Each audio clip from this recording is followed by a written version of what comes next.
The Hindus, they think they're right. Yeah. And the Muslims think they're right.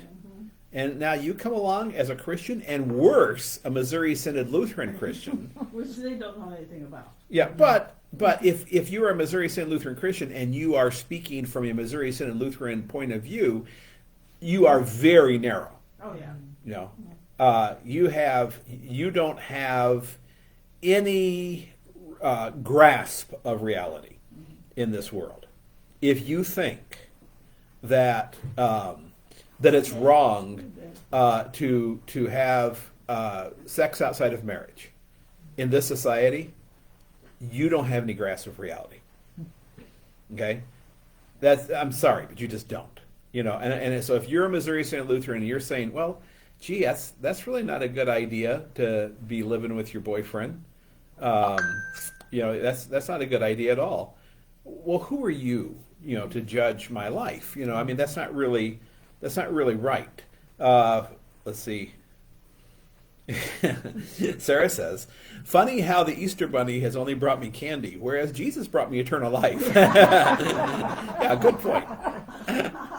Yeah, good point. Yeah, what's the Easter Bunny and Santa Claus really done for you, huh, Dave? Yeah, yeah.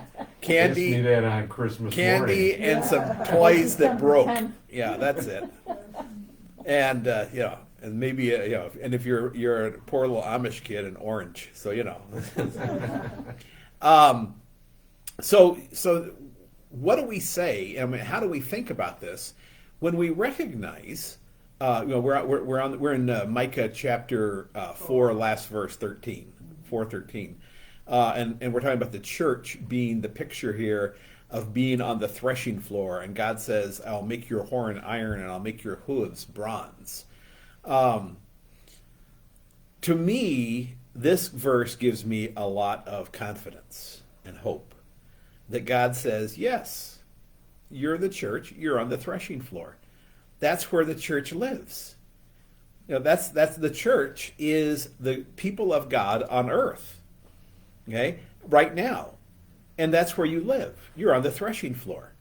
You're not on you know, a beautiful island with mai tais and lawn chair and, you know, whatever you call those things, beach chairs, you know, and umbrellas, and that's not your world. That's not where you are. And if you're working to make your world that, you're on the wrong path, which is what we're going to talk more about in chapter 5 and 6. Is where you've got the wrong idea if you think your life in this world is supposed to be mai tais on the beach, or beer on the golf course, or you know, whatever, you know, your picture is of that perfect life. No, someone said to me, you know, I preached a sermon a couple weeks ago where I said that, you know, our duty is here. God has called us here to do the work that He's given us to do. And someone said, "Well, why is it on my back? You know, why is you know, keeping Trinity afloat on my back?" Because that's where God puts you. Yeah. You know, I don't have any apologies for that. It is on your back. Yeah, it is your duty. It is where God has put you. And sorry, now that's not to say that He might not pull you out and move you somewhere else at some point, because the church is many faceted. You know, the church we're one cog in a big wheel. He may pull you out and put you somewhere else. And I used to get so upset when I was young. I would get so upset when members left and went to another church. Mm-hmm. Oh, it would just kill me. And now I realize that's just God's fruit basket upset. He does it all the time. He pulls people out of here and puts them there, and pulls people out of there and puts them here. And I've seen it happen so many times that you know, people.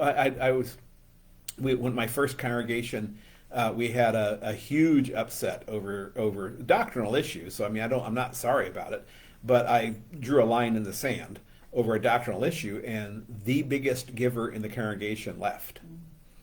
And the leadership of the congregation looked at me like, "What are you going to do now? You know, you just cut our budget by X number percentage," and whatever it was. It was a big deal. It was not a small taters back then. And I said, "God will provide." Well, that's really easy for you to say, you know. when it comes time to make your paycheck, let's hope God provides. And I said, yeah. I said, he will. He'll provide. If he doesn't provide through you, he'll provide somewhere else. The next month, we got a transfer from the Midwest of a man and his wife, and he was a big shot 6-figure guy, and she was a big shot 6-figure woman. And the next month, we did not miss 1 month of offerings. Okay? God provides. He does it all the time. I've seen it. That's a financial example, but I've seen it many other times. In times when people say, "Well, Ed Schultz." When Ed Schultz finally retired, I heard from a dozen people, "Well, what are we going to do now? No, we can't afford to hire a janitor. What are we going to do?" I said, "God will raise somebody up." Marilyn and Frank Fells. Now I've heard, well, Marilyn and Frank can't do this forever.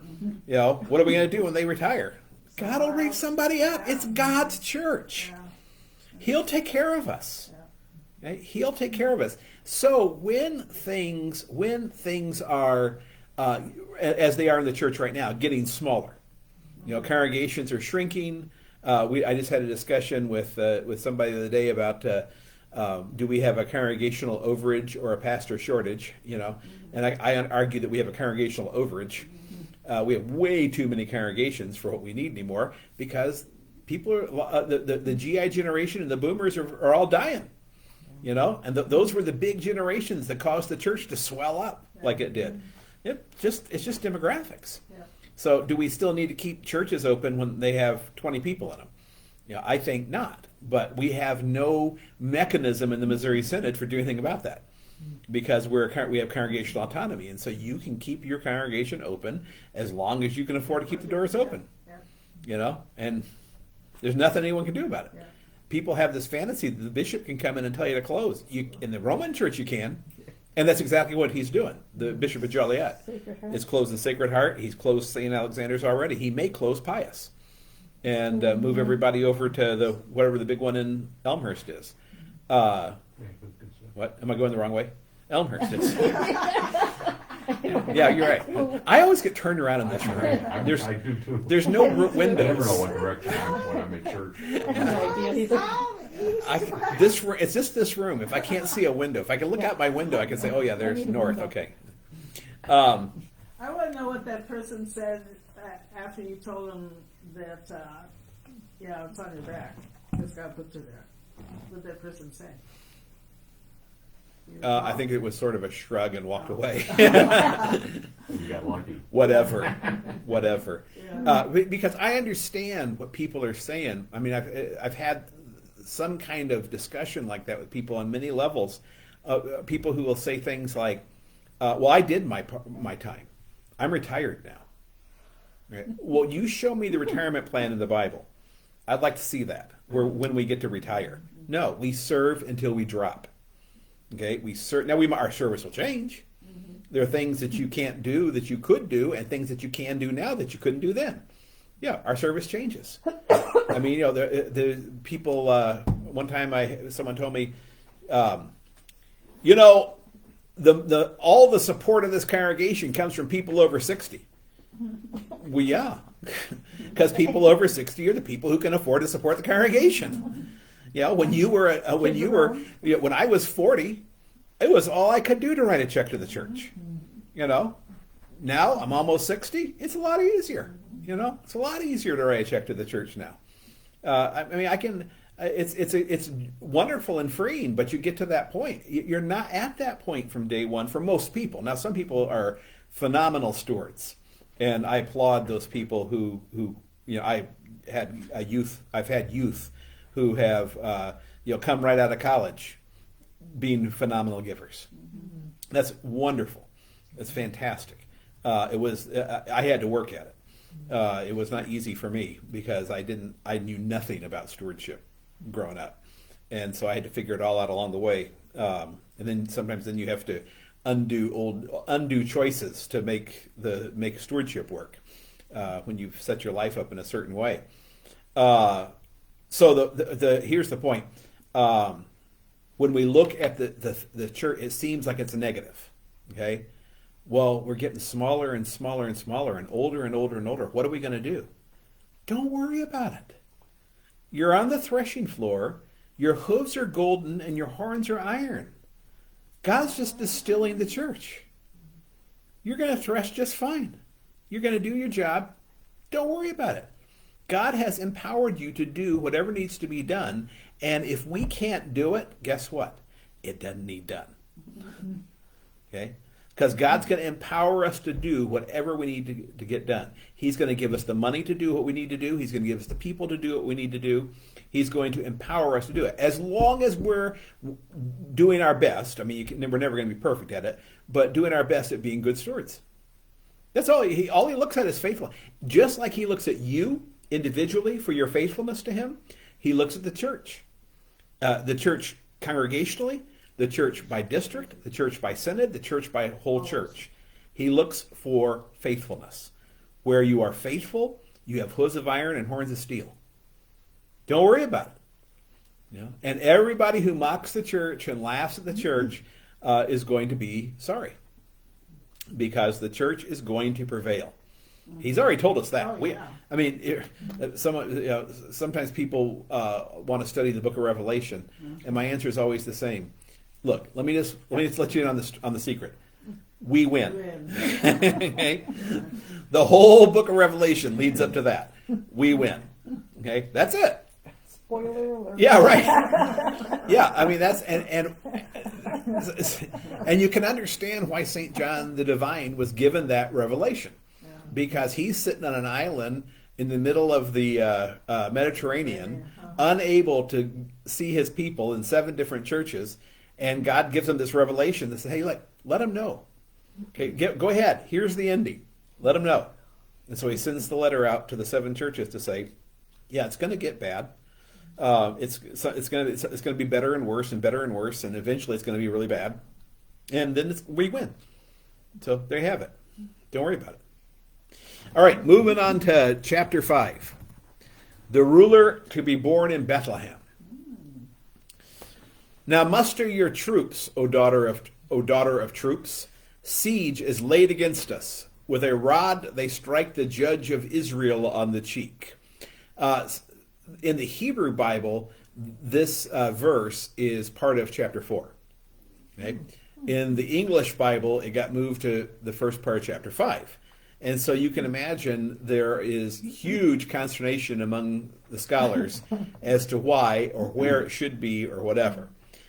The reference seems to be to Assyria striking the king of Israel down. When it talks about the siege with rod, they strike the judge of Israel, because the judge of Israel is not God here; it's the local king. So either if it's the end of 4, it seems like this is a cheer. Okay, because you have hooves of iron and horns of steel. Now muster your troops, O daughter of Jerusalem. Siege is laid against us. With the rod they strike the judge of Israel on the cheek. But you, O Bethlehem of Ephrathah. Okay, so if it's part of 4, it seems like a cheer for the people of God. If it's part of 5 and a separate thing from 4, it may be some kind of sarcasm. I'm not sure sarcasm is the best word.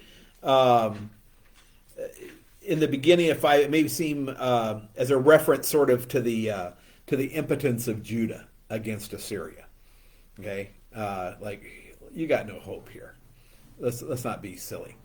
Either way, it works to communicate the message, because if it is a cheer, then it's reminding us that God's in control and we're gonna be victorious. If it's the kind of the sarcasm, it reminds us that we will suffer persecutions. Okay, it won't be easy. That we will get struck down. We should expect to be struck down by the world. The world will never stop seeking to undo us. Why? Who's the prince of this world? Satan. Yeah, Satan's the prince of this world. His only job is to undo the church. And he loves his work. Okay, that's all he wants to do. is to undo the church. He can't do anything about God because he didn't have the power. Right.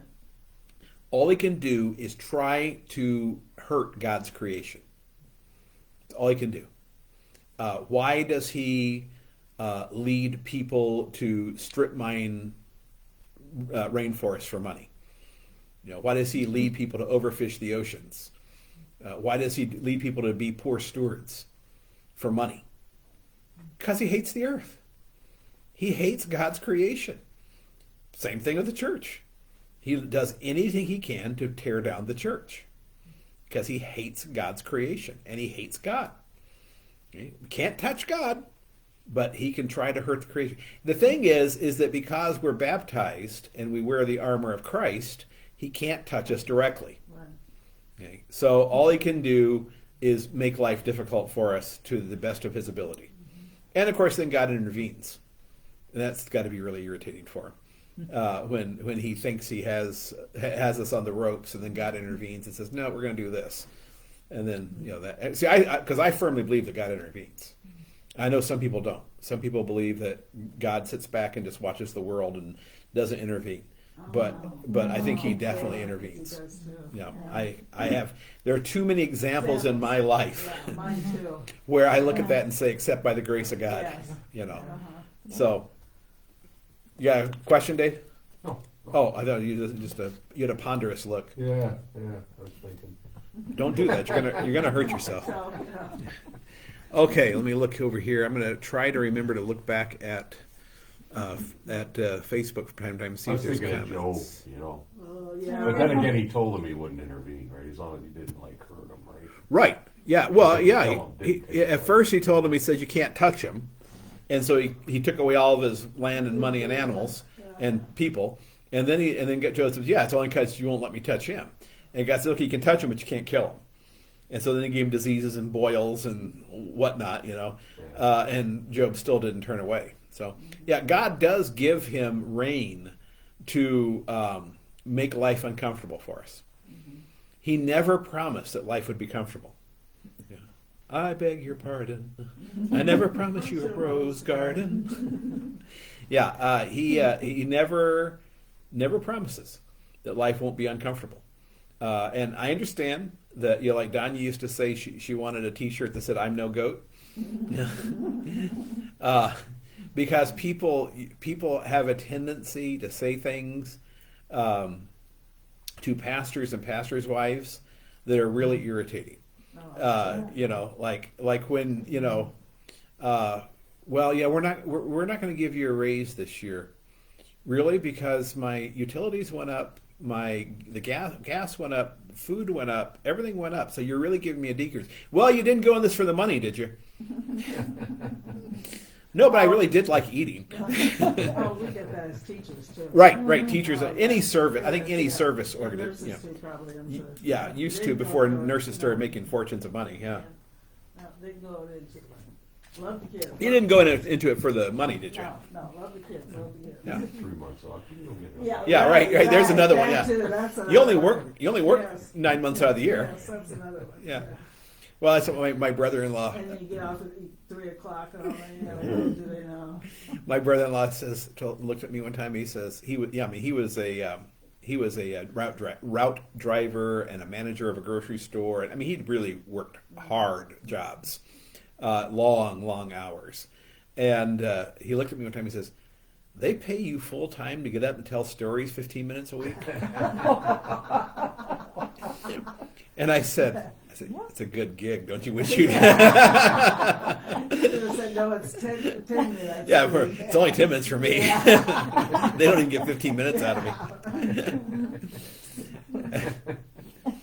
I'll never forget that when he looked at you. They tell you, they pay you full time for that.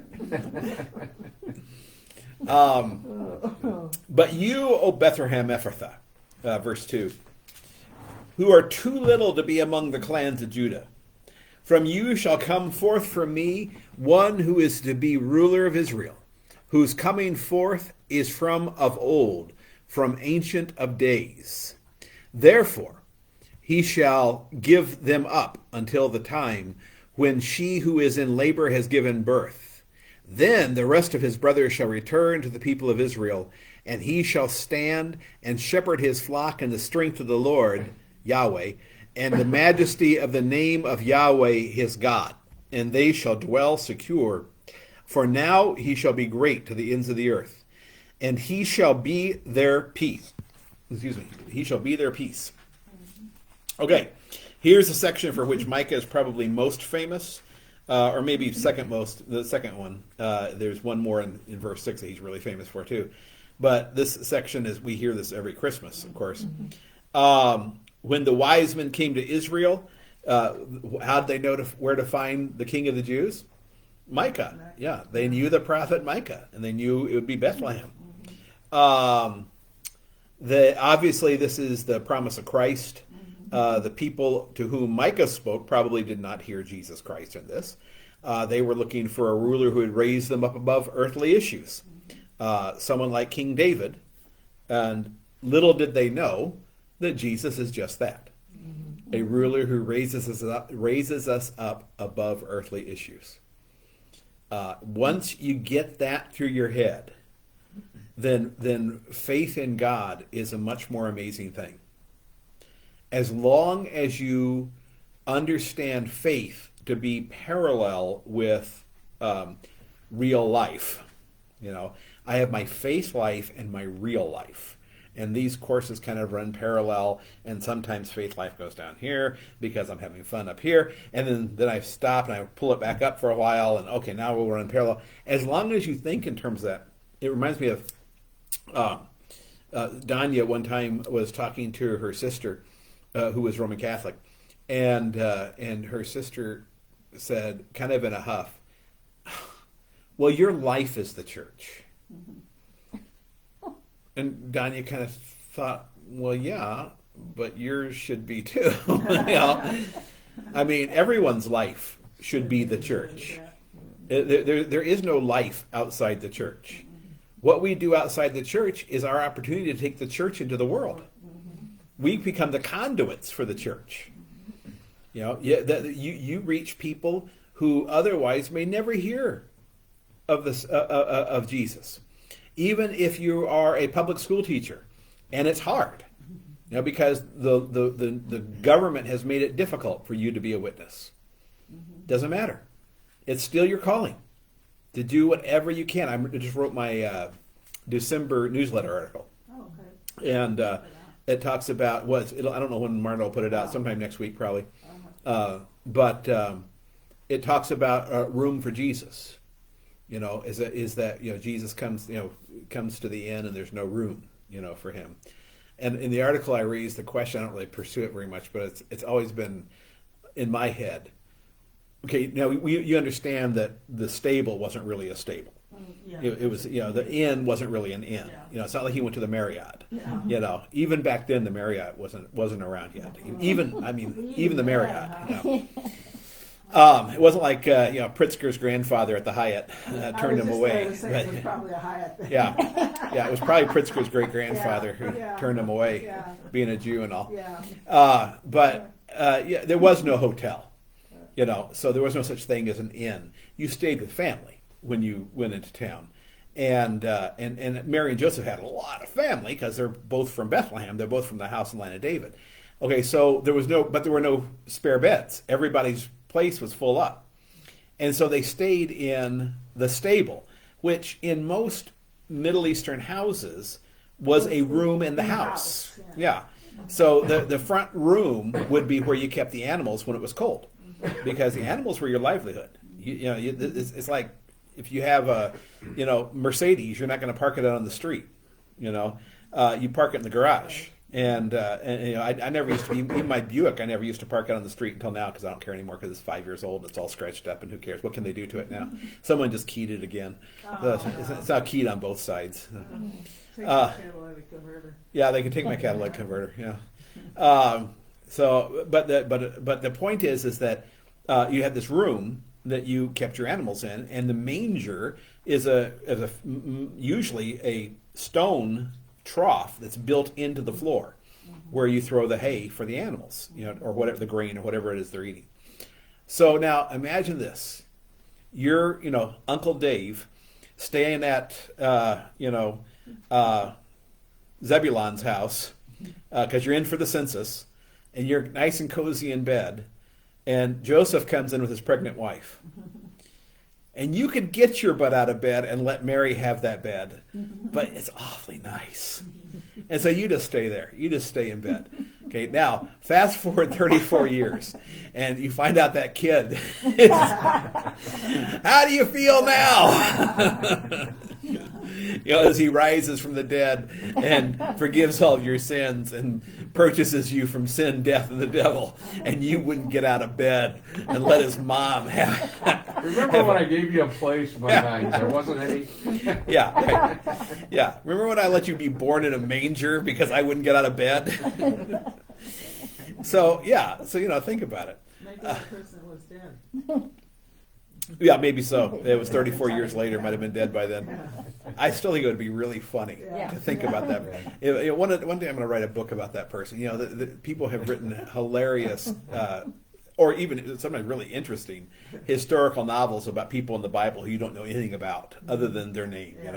I always think those are interesting. Like there's one called Justice, and it's written. The whole book is written about the guy who wasn't chosen against Matthias. It's his whole story, and it's all fictional because we don't know it, but it's a really good story about who this guy is and what he went on to do and all that kind of stuff. So that's in your newsletter. The story about making room for Jesus.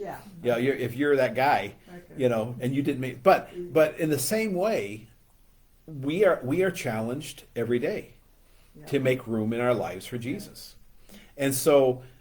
Do your lives? Do you have two different lives, or do you have a life that encapsulates Jesus?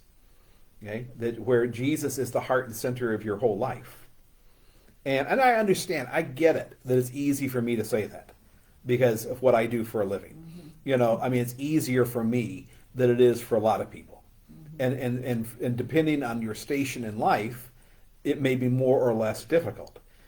But nevertheless, I think it is the challenge that's laid out for all of us to live a life that encapsulates Jesus, and where we carry Jesus into everything we do. Whether we're, it doesn't matter, school teacher, doctor, house painter, whatever, lawyer, even lawyers. Although, I know that's stretching it. It's stretching it, yeah. But, even lawyers. Jesus lifts us up above. See, all of the garbage of the world. We still have to deal with it, but we realize it's not where our life is. It's not where we live. We're sort of like Jackie Gleason, We drive the bus, or maybe Art Carney's a better example, working in the sewers, and at the end of the day, we climb up out, we come home, and we have a life.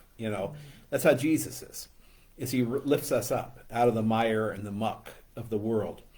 And reminds us every week, time and time again, this is your life. That's why churches are beautiful. Okay, that's why we spend millions of dollars to make them beautiful. It's because they're supposed to be mirrors of our eternal life, or portals, or something. A way of reminding us. That's why I don't understand the concept of ugly churches. There's some people, they're like, well, what do you need to spend all that money on a church for? You can just get a double wide mobile home and, put some chairs in it. And what do you need all that for? It's a good start. Yeah.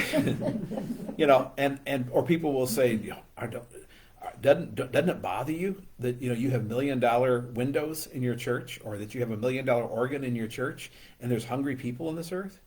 No, because Jesus was real clear. The poor will be with you always. I'm only going to be here for a short time. Focus on me. Do whatever you can. And every example of worship in the Bible is expensive. Yeah, every example. Whenever you talk about worship, it's expensive. They use the best clothes, absolutely, and best linen for the robes, best best wood covered in gold, rubies, emeralds, precious stones. All the descriptions of heaven are descriptions that we understand as valuable, I mean, whether it really will be like that or not, I don't know. But it's the way God described it, so we could get a grasp of it. That's the old joke, of the guy who dies and tells God, he was a multi billionaire, and he just told God, he says, Lord, he says, I've been faithful to you my whole life, and he says, I have. He says, and I just want one thing when I die, and the Lord says, well, okay, what is it? He says, I want to be able to take some of this with me. And I know you say you can't take it with you, but I just want you to make this one exception. Because and the Lord said, you really have been a really faithful servant. You've been such a good steward. You can take one steamer trunk of anything you want with you. I'll allow it. So he converted. He figured, well, what's the best thing I can use? That won't lose value, or gold. So he converted all of his assets that he could into gold, packed this steamer trunk in gold, had it buried with him, and he died and was buried. And he meets St. Peter at the gate, and St. Peter, he's dragging this trunk as he comes into the gate, and St. Peter says, "Sorry, what is that?" He says, "Well, you can check upstairs." He says, "It's all worked out. I'm allowed to bring it." St. Peter says, okay, fine. He says, I've just never seen anyone ever do this before. He says, first time in, 20 millennia that I've ever seen anyone drag a steamer trunk into the gates of heaven. Just wondering.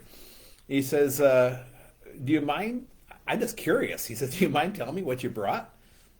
Guy looks around, opens the trunk, throws it open, all these gold bars. The stacks and stacks of gold bars. And St. Peter looks at it and scratches his chin and thinks a minute, looks at the guy and says, "You brought pavement?" Is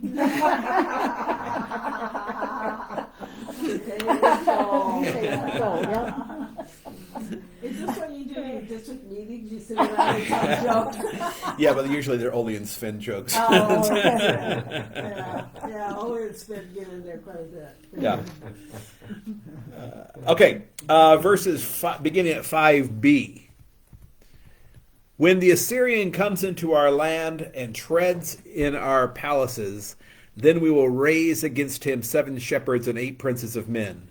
They shall shepherd the land of Assyria with the sword, and the land of Nimrod at its entrances, and he shall deliver us from the Assyrian when he comes into our land and treads within our border. So the people miss the real meaning of the prophecy being about a future Savior here in verses 2 through 5a, and they think that Micah is suggesting that they should or could beat back Assyria if they just tried hard enough.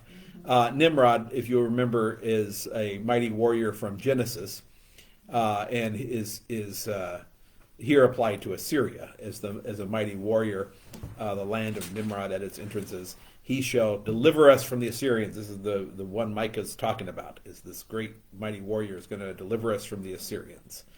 And then Micah goes on, and then just to be fair, sometimes we miss the point as well, because the Lord has never promised that it's easier if we're Christians. In fact, he has promised just the opposite. Life on earth will be more difficult as a Christian. But he has promised a Savior, Jesus, that will ultimately lift us up out of it. So, I mean, just like they miss the point, we sometimes miss the point too. And sometimes we find ourselves belly aching and whining about life when we should just take that as par for the course. If you're a Christian, it's going to be difficult. It's just the way it is. There's no way around it.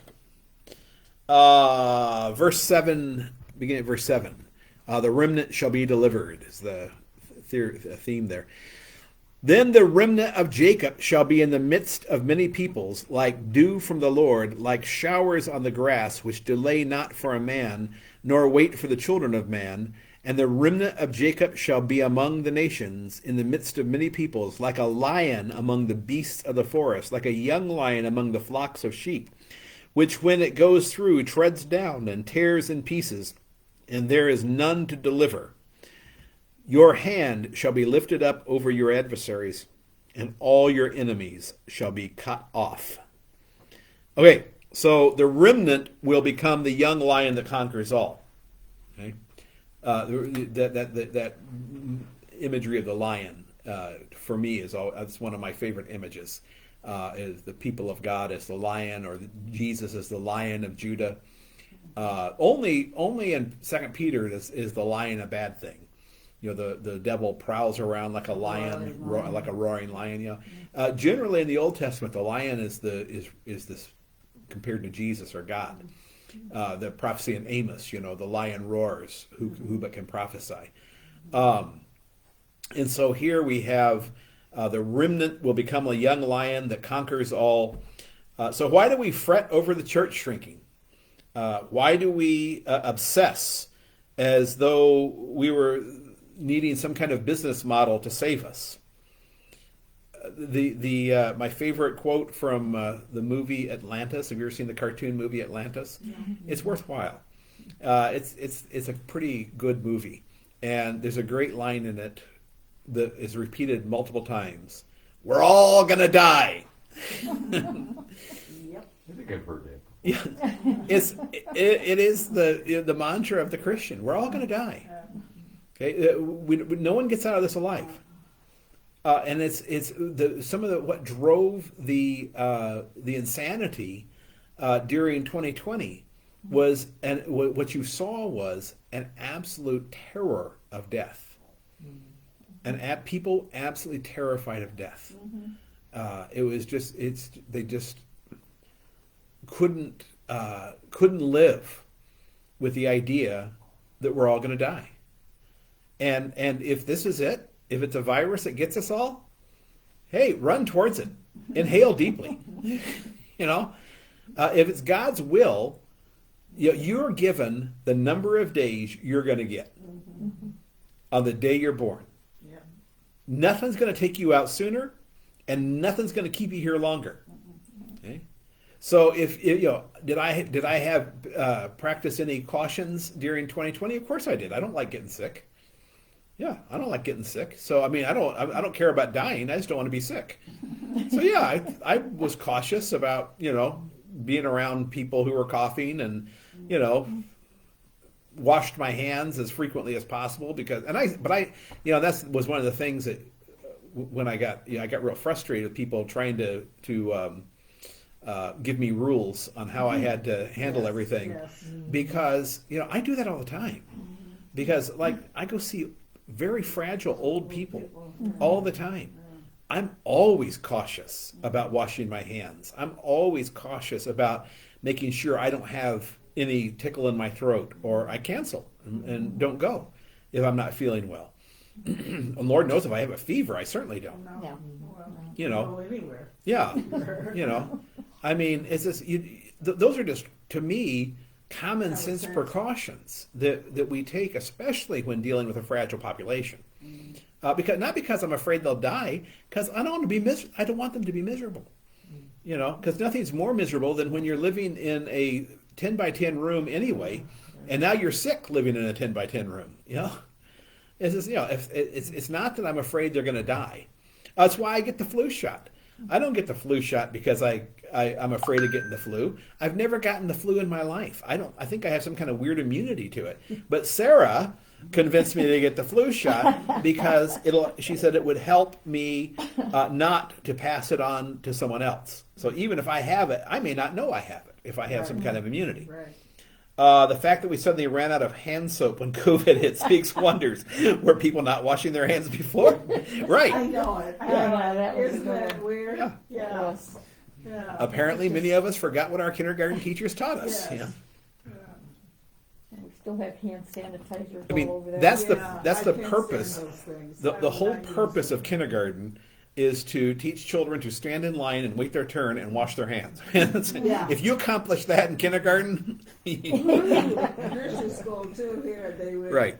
When we counted the offering, they'd be lined up here on the in the hallway, going to the bathroom and washing their hands. Jamie Gold says teachers are not in it for the money.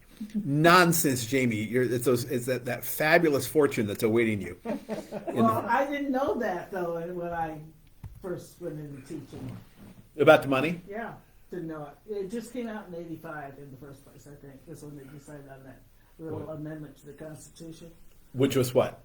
That they cannot impair or decrease, there are two words in there, our pension. Oh, Yeah. Something like that. It's in the Illinois State Constitution. so we constitutionalized your pension. Yes. And it's still a mess.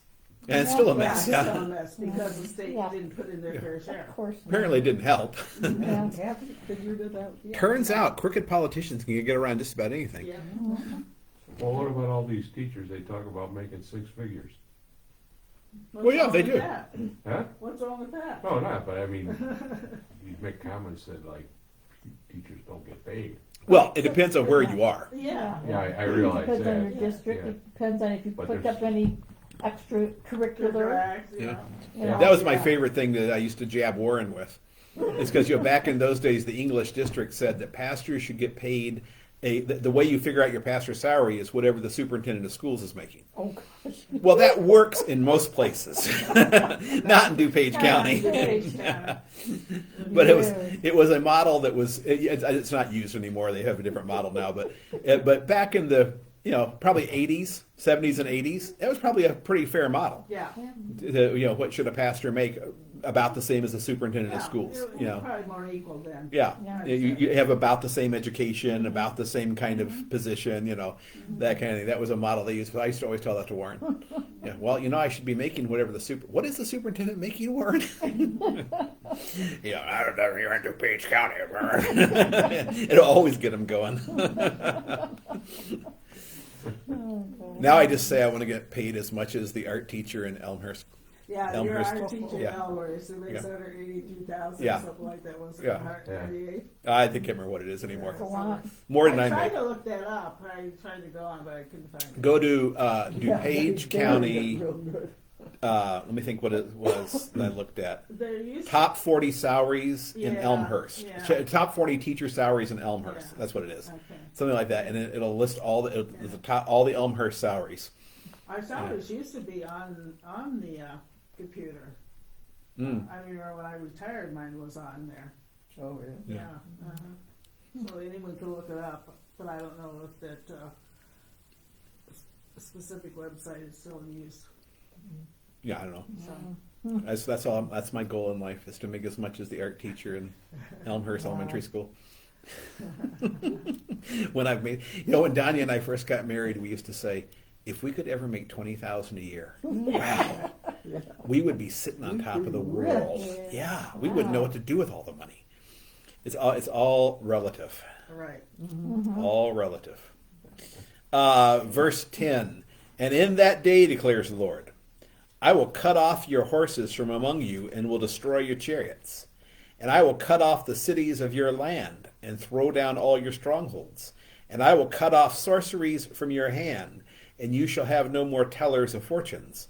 And I will cut off your carved images and your pillars from among you, and you shall bow down no more to the works of your hands. And I will root out your Asherah images from among you and destroy your cities. And in anger and wrath I will execute vengeance on the nations that did not obey. God wins, so there. Yeah. That's the final word from God, is that the end is not going to be pleasant for people who chose to do something else. And it's not, and the thing that's important is sometimes you read these words, and you say, well, I don't have Asherah poles in my backyard, I don't have carven images. An Asherah pole, Yeah. Asherah was the goddess of fertility for the Canaanites, Oh, and they put up big poles that were like totem poles, sort of, that they worshipped. Yeah, that was my reference in the sermon to was it last Sunday I talked about? Yeah. I get confused because I've got 3 sermons going in my head: the one from last Sunday, the one for Wednesday, and the one for next Sunday. But last Sunday was the one where I talked about we'll put God on the back burner and we'll throw up a sacrifice now and then to Him. If we can squeeze it in between our festival of the sun god and our sacrifices to the moon goddess. That was the Asherah. The Asherah pole they would make sacrifices to her. She was a moon goddess, I believe. But anyway, so we look at that and we'll say, well, that doesn't apply to me. Well, yeah, it does. Because all of those are just examples of the first commandment. Right. Anytime we put anything in front of God, we're doing all of this. Right? And it's why the first commandment is first. And why every time you break one commandment, you break at least two. Because you can't break any commandment without breaking the first commandment. Because every time you've broken a commandment, you've put something before God. Yeah. And so this is God's answer to anybody who decides they have a better way than him, which is as a comfort to us that we're not them, okay, because we live under the seal of Christ, which forgives all of this. It's also a motivation for us to those who do not live under the seal of Christ are in big trouble. Yeah? And that's what drives us to reach out to people. Yeah. I was going to say, I just feel sorry for them, though. I mean, Mm-hmm. you know people on your block, in your midst and everything, in your work and everything. In your family. In your family, yes, in your family. Yeah, I just feel sorry for them if they don't get this in every week and Yeah. everything. Yeah. Right, and I think, and some of the difficulty is it's not, how do I say it? It's cumulative, It's not a one-time thing. No. And somebody comes to church one time and they don't feel all better. Yeah. And then they say, well, I tried that. That didn't work.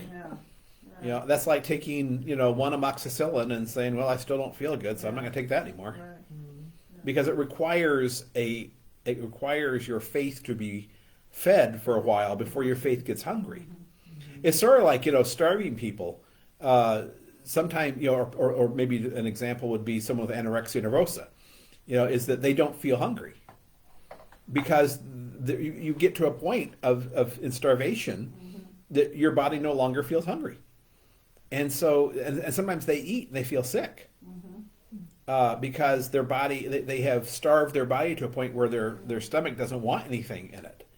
And faith can be like that too, is that we can starve it to a point where it's just, and then you think about that. Think about somebody who has starved their faith to a point where it is just microscopic, and then they come to a worship service, and there's so much input. It'd be like someone with anorexia gorging at an all-you-can-eat buffet, and how sick they would feel.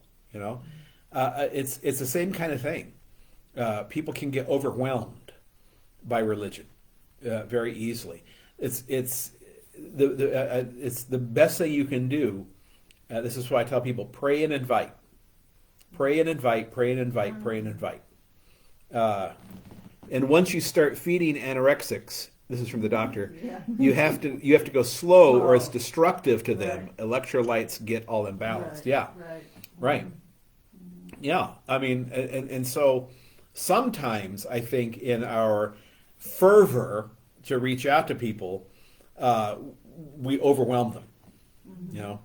One of the best evangelists in this church, if not the best evangelist in this church, is my wife.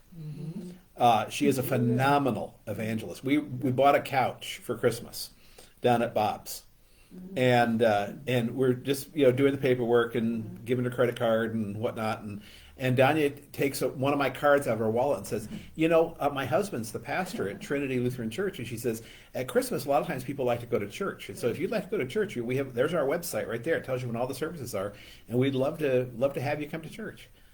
And that's all she said. Yeah. She didn't say, and you're a rotten heathen, and you probably need to be. And, Well, she didn't know that. who knows? But the woman says, You look bad. yeah, you look miserable. So, yeah, the woman says, my mom loves to go to church. I bet you she would love to go to church. And there you go. So I mean, that is brilliant witnessing. To do that, to know when to just invite and pray. Right. Invite and pray, invite and pray. Okay, let me see if there's any comments on the website, because last week I had comments and I didn't look, and then I had to follow up with text afterwards. Okay, nothing. Jamie Goals gives me the smiley faces, laughing at talk about the teacher's pay. Okay, and I think that's good. We're going to finish up there at the end of chapter 5, and we'll pick up chapter 6 next week. Remember the when in St. John that we're studying, Pastor Al would always make a distinction on, and I didn't know this was in the Old Testament either, of in that day. The verse would start out in that day, and there was several examples of that when we've been studying John. Now. Yeah. And I noticed in verse 10 it begins, in that day. Yes. Yeah, in that day is always the prophetic way of talking about the end of time. Yeah, In that day is the day Jesus returns. yeah, Yeah. It's always the prophetic way of talking about the last day. yeah. In that day. Yeah, in that day, yeah. Asking for more, but yeah, I remember him bringing that up, because it mentions it several times in John. Yep. Yeah. My plan, by the way, for Tuesday night class is to meet the week of Christmas, but not the week after Christmas. So, because I'm going to be off the week after Christmas, so just to let you know, we are going to meet unless everyone tells me not to. But the whatever it is, the 20th, I think it is. The Tuesday. The calendar's gone. There used to be a I think calendar up it's there. It would be the 20th. Is the 20th? Yeah. So we'll meet the 20th, but not the next week because I'm off that week. Okay. I'm not gonna be here the next 2 weeks. I'm gonna be in our San Francisco office, 2 weeks. Oh, they sent I don't wanna fly back and forth. So partly me, like, it's a 5-hour flight and then I'm gonna lose 2 hours coming back and then turn around and go back on Monday, so. Yeah. So, hey, what do you think about staying for 2 weeks? I got the calendar out, I'm going, okay, looks good. Just I one can do weekend, this. right? San Francisco for 2 weeks. Yeah, yeah, I hope you're in Oh, a good man. spot. We're in the financial district, so I know we're somewhere. You might come back with like love beads and I- sandals Or a Could be, disease. who knows? Or a disease. or a disease. Yeah. Don't come Yeah. back with fentanyl. Yeah, you may. Yeah, you Try may. not, that scares me. Yeah. You'll have to remember Don't go that back with any address of to, the plosives what's either. the big church out there? Portal? Yeah, West Oh, Portal yeah, Lutheran West Church. Portal. Yeah. Yeah. Where, West Portal. Our former bishop was. Yeah. Yeah. I have no idea. You got. Do you know of a Lutheran church, Missouri Synod in Westchester, that's really limping along? No. No? No. Well, in just a minute, let's close with the blessing. Yeah. The Lord bless us and keep us. The Lord make his face shine upon us and be gracious unto us. The Lord lift his countenance upon us and give us peace. Amen. All right, we end video. And then